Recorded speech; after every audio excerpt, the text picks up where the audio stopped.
Halo,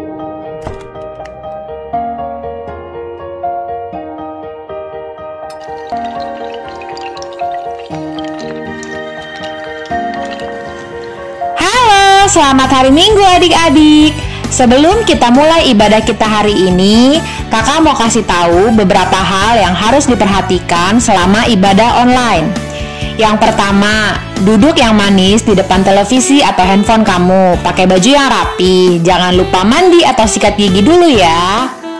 Yang kedua, jangan lupa ajak adik atau kakakmu untuk ikut ibadah bersama. Adik-adik juga bisa ajak mama, papa, atau saudara yang lebih tua untuk ikut beribadah bersama kalian. Yang ketiga, ikuti setiap arahan dari kakak sekolah minggu. Jangan sambil tiduran. Kalau kakak bernyanyi, berarti adik-adik juga harus bernyanyi. Jangan lupa siapkan Alkitab. Nanti kakak sekolah minggu akan meminta adik-adik untuk membuka Alkitab ketika sesi firman Tuhan.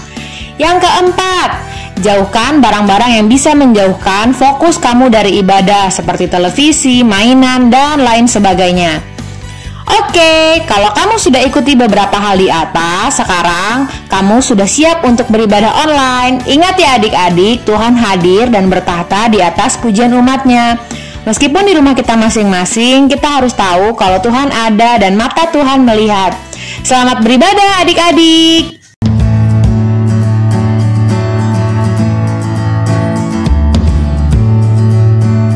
Kita memulai ibadah kita, mari adik-adik kita siapkan hati kita untuk memuji dan memuliakan nama Tuhan. Kita ambil posisi terbaik kita bernyanyi dengan Apa Akan Kubalas.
semuanya, ayo bangkit berdiri.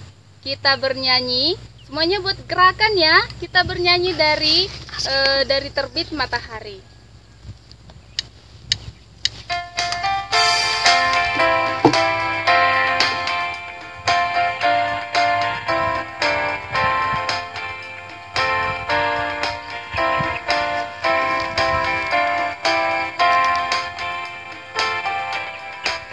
Dari terbit matahari sampai pada masuknya, biarlah nama Tuhan dipuji.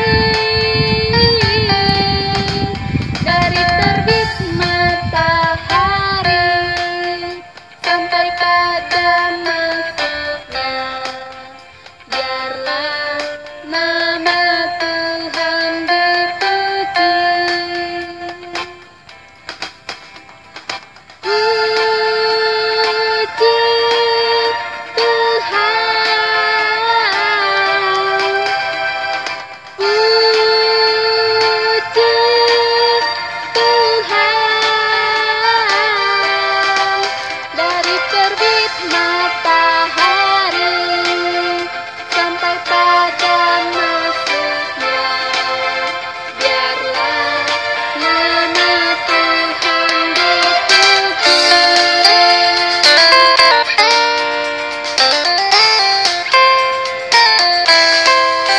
Dari terbit matahari sampai pada masuknya, biarlah nama Tuhan dipuji. Dari terbit matahari sampai pada masuknya, biarlah nama Tuhan dipuji. Ayo adik-adik semuanya angkat tangan. Puji Tuhan, puji Tuhan.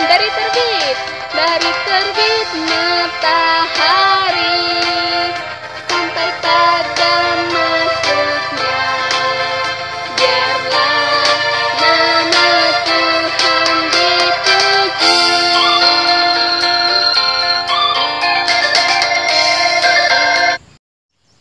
Kita bernyanyi, duduk senang, berjalan senang. Semuanya buat gerakan ya adik-adik.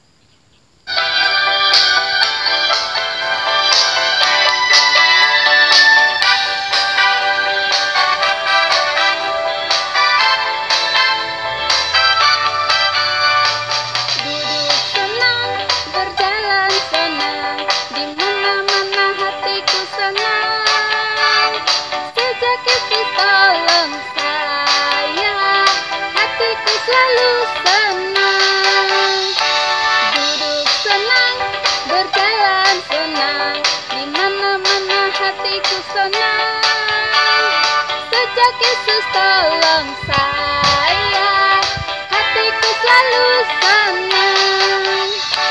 Duduk senang, berjalan senang, di mana-mana hatiku senang. Sejak Yesus tolong saya, hatiku selalu senang. Sebelum kita mendengar firman Tuhan, kita bernyanyi, firman-Mu pelita bagi kakiku. Firman-Mu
telapak tangannya. Kita berdoa. Tuhan Yesus, terima kasih Bapa. Kami telah selesai Tuhan memuji dan memuliakan nama-Mu.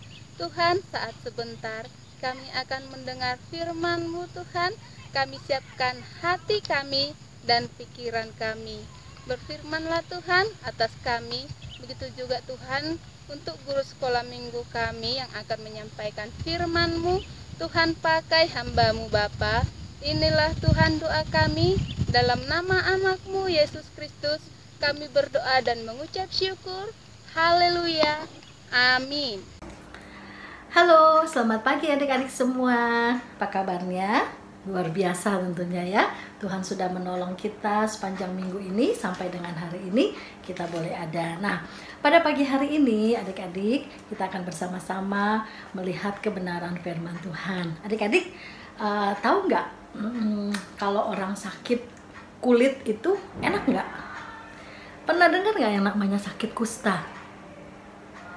Tahu? Ada yang tahu di sini siapa yang pernah ngelihat orang yang sakit kusta? Nah, adik-adik, sakit kusta itu adalah sakit yang disebabkan oleh bakteri dan biasanya itu adanya di kulit, ya, penyakit kulit, dan akhirnya membuat dia luka dan lama-lama kemudian tangannya lama-lama bisa habis, lama-lama bisa buntung. Waduh, serem juga ya penyakitnya. Nah, adik-adik, di dalam Alkitab kita juga akan melihat bagaimana Yesus menyembuhkan orang yang sakit kusta. Dan yang sakit kusta ini bukan cuma satu, ternyata ada 10 orang. Wah, banyak ya. Nah, kita mau lihat kisahnya di dalam Alkitab. Nanti adik-adik sama-sama mendengarkan cerita tentang Yesus menyembuhkan 10 orang kusta.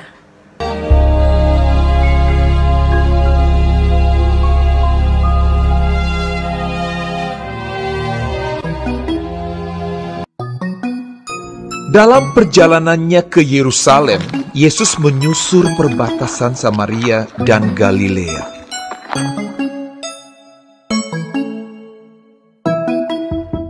Ketika ia memasuki suatu desa, datanglah 10 orang kusta menemui dia. Mereka tinggal berdiri agak jauh dan berteriak, "Yesus, Guru, kasihanilah kami."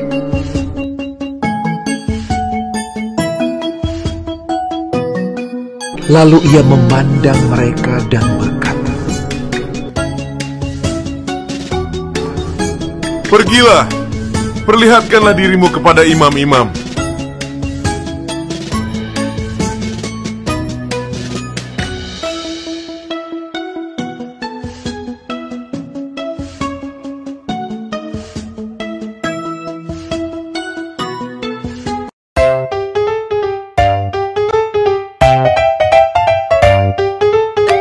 Dan sementara mereka di tengah jalan, mereka menjadi tahir.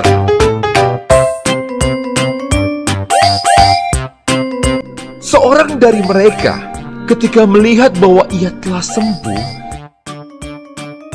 kembali sambil memuliakan Allah dengan suara nyaring, lalu tersungkur di depan kaki Yesus dan mengucap syukur kepadanya. Orang itu adalah seorang Samaria. Lalu Yesus berkata, "Bukankah ke-10 orang tadi semuanya telah menjadi tahir? Di manakah yang 9 orang itu?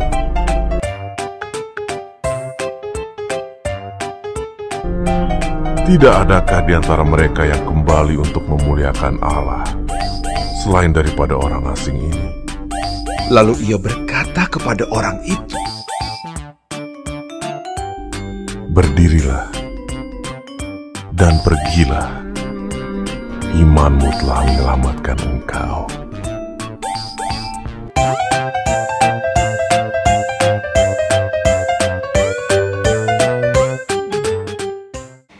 Nah, sudah dengar semua ya adik-adik ceritanya bagaimana Yesus menyembuhkan 10 orang kusta. Nah, dari kisah yang sudah kita baca tadi, kita melihat bahwa sakit kusta itu bukanlah sakit yang biasa.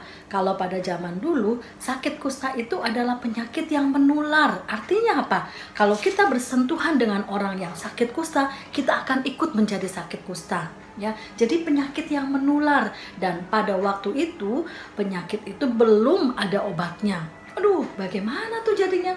Ya sudah, ya, jadi kesembuhannya itu cuman karena mujizat Tuhan, ya. Nah, 10 orang kusta ini menderita penyakit yang luar biasa dan bisa menular. Nah, itulah sebabnya kalau pada zaman dulu orang kusta itu harus disingkirkan dari lingkungannya. Nggak boleh tinggal sama-sama satu rumah, dia harus jauh dari rumah. Ya, kemudian mereka mengasingkan diri, ya, makanan mungkin hanya diantar, ya, tetapi nggak boleh dekat-dekat, ya, nggak boleh dekat-dekat, nanti tertular, ya. Tentunya adik-adik bisa membayangkan bagaimana sedihnya mereka, bagaimana penderitaan mereka karena mereka harus diasingkan. Nah, kalau boleh dipikir-pikir, mirip ya dengan penyakit corona yang sekarang ini sedang terjadi, ya, pandemi yang sedang terjadi hari-hari ini. Orang yang menderita corona harus disingkirkan, harus diisolasi, nggak boleh tinggal di rumah dengan bersama-sama, ya, nggak bisa, ya, harus disingkirkan. Tentu rasanya nggak enak, ya, kita nggak bisa berteman, nggak bisa ngobrol dengan yang lain, harus sendiri di dalam kamar, ya. Nah, demikian juga yang dialami oleh 10 orang kusta ini, ya, mereka harus diasingkan. Nah, dari kisah tadi kita melihat bahwa ketika mereka mendengar ada Yesus, ya, Yesus lewat di kota mereka, nah, mereka berseru kepada Yesus, Tuhan Yesus, kasihanilah kami, ya.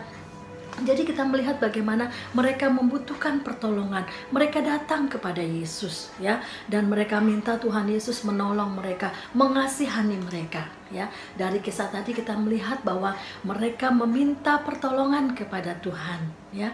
Dan kemudian kita melihat bagaimana Yesus, ya, dengan hati yang penuh belas kasihan karena Dia juga mengasihi mereka, Yesus menolong mereka. Caranya bagaimana? Apakah Yesus langsung memberikan obat-obatan, ya, kemudian Yesus memeriksa satu-satu, ya? Ternyata tidak. Caranya unik, ya. Dikatakan, sekarang kamu pergi kepada imam-imam, ya. Siapa imam-imam? Imam-imam itu adalah orang-orang yang melayani Tuhan, ya. Kalau sekarang pendeta lah gitu, ya.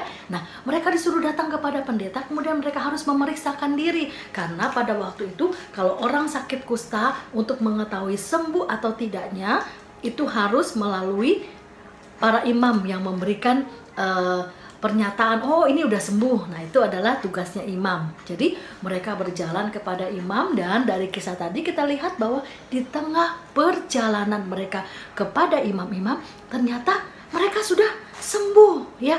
Wah, luka-lukanya, kulit-kulitnya yang terluka itu sembuh, ya. Nah, itu adalah mujizat yang luar biasa yang Tuhan kerjakan, ya. Nah, jadi adik-adik, di sini kita melihat bahwa kalau adik-adik mempunyai masalah, mempunyai persoalan, adik-adik perlu sesuatu, ya, mari kita datang kepada Tuhan, ya. Datang kepada Tuhan. Adik-adik bingung nih bagaimana sekolah atau hal yang lain-lain lah, ya. Misalnya adik-adik juga dalam keadaan sakit. Waduh, sakit sekarang ini susah, ya. Mau ke dokter, mau ke rumah sakit, ngeri di sana ada orang yang kena corona, ya. Nah, itulah sebabnya pada saat-saat ini kita sangat membutuhkan untuk kita percaya kepada Tuhan, datang kepada Tuhan, ya. Jadi kalau ada adik sakit, datang kemana dulu? Ke dokter? Boleh ke dokter, tapi jangan lupa datang dulu kepada Tuhan, ya. Berdoa, Tuhan, saya sakit, tolong sembuhkan saya, Tuhan, ya, dan Tuhan akan menolong. Nah, dari kisah tadi kita melihat bahwa Tuhan menyembuhkan dengan caranya yang ajaib, dengan cara yang berbeda. Tuhan Yesus tidak memberikan obat-obatan, ya, tidak menumpangkan tangan, ya, tetapi hanya disuruh pergi kepada imam. Nah, dari sini kita dapat melihat bahwa Yesus punya banyak cara untuk menolong kita, ya. Mungkin yang satu disembuhkan dengan minum obat, ya, tetapi yang satu disembuhkan dengan cara cukup berdoa, ya. Yang satu harus dioperasi, tapi yang satu enggak menjalani operasi sudah disembuhkan. Jadi Tuhan punya banyak cara untuk menyembuhkan kita, ya. Jadi adik-adik, mari kalau adik-adik dalam masalah, persoalan, sakit, penyakit atau apapun, datang kepada Tuhan dengan iman. Artinya apa? Kita percaya, saya percaya Tuhan pasti menolong saya, walaupun dengan cara yang berbeda. Walaupun mungkin harus menjalani operasi kalau sakit, atau harus minum obat, atau hanya harus istirahat, ya. Atau mungkin hari-hari ini kita perlu imun tubuh dengan cara apa? Berjemur, ya, di panas matahari. Itu juga cara Tuhan untuk menolong kita. Nah, sesudah Tuhan menolong kita, apa yang harus kita lakukan? Kita melihat dalam kisah tadi, ternyata ada berapa yang datang kepada Tuhan mengucap syukur? Hanya satu loh. Kenapa ya hanya satu ya? Nah, itulah adik-adik, seringkali kita lupa untuk mengucap syukur kepada Tuhan, ya. Itu sebabnya Tuhan Yesus mengingatkan kita lewat cerita ini bahwa kita tidak boleh lupa untuk mengucap syukur dan berterima kasih kepada Tuhan.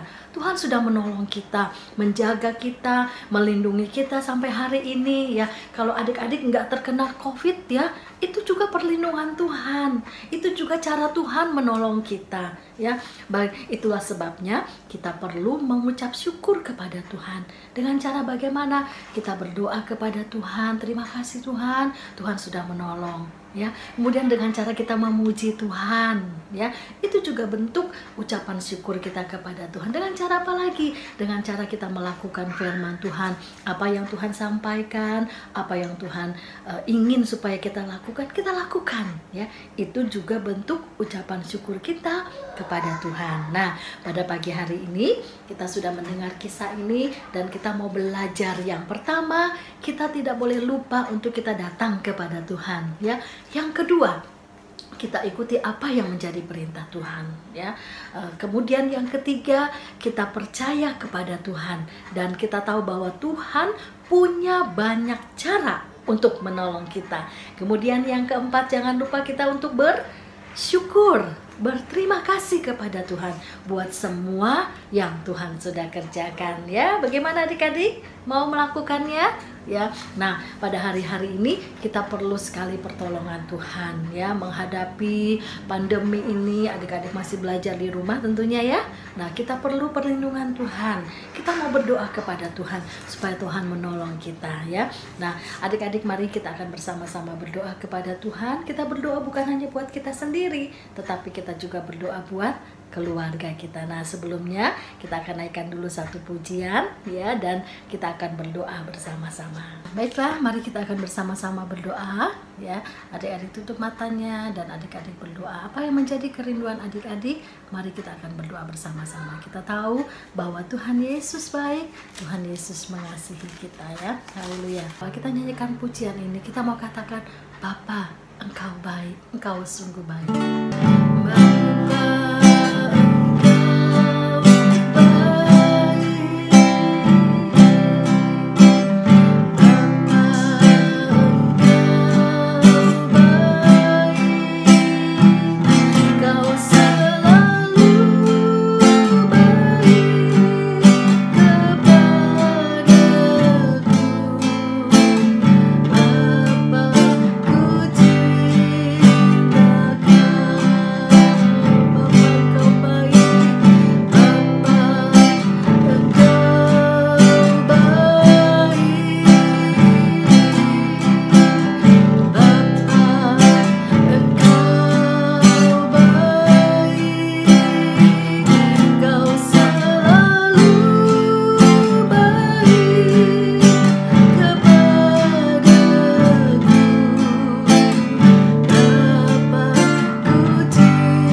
surga, kami bersyukur kepadamu. Engkau sudah mengajarkan kami lewat kebenaran firman-Mu bahwa Engkau sangat mengasihi kami dan Engkau tidak pernah membeda-bedakan siapapun Tuhan.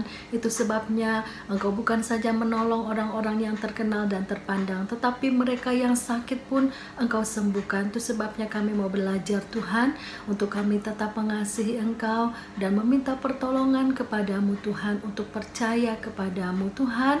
Kami mau belajar juga Tuhan bahwa Engkau punya banyak cara untuk menolong kami. Itu sebabnya kami mau percaya dengan apapun dan bagaimanapun Engkau menolong kami. Terima kasih Tuhan, pada saat ini kami berdoa di dalam menghadapi kehidupan ini Tuhan. Buat anak-anak, Engkau berkati dalam pendidikan mereka di sekolah. Berkati, jaga lindungi mereka Tuhan. Berikan hikmat dan kesungguhan dalam belajar. Demikian juga Tuhan, Engkau menolong buat orang tua mereka yang harus bekerja, yang harus berpergian keluar Tuhan. Engkau juga jaga lindungi mereka. Terima kasih Tuhan, kami mengucap syukur buat hari ini Engkau sudah memberkati dengan kebenaran firman-Mu. Kami mengucap syukur Tuhan, dan kami serahkan hidup kami sepanjang minggu ini di dalam tangan-Mu. Dalam nama Tuhan Yesus kami berdoa dan mengucap syukur. Haleluya, amin. Puji Tuhan. Selamat pagi adik-adik, selamat beraktivitas. Kiranya Tuhan memberkati kita semua. Haleluya, puji Tuhan. Tuhan memberkati. Semangat.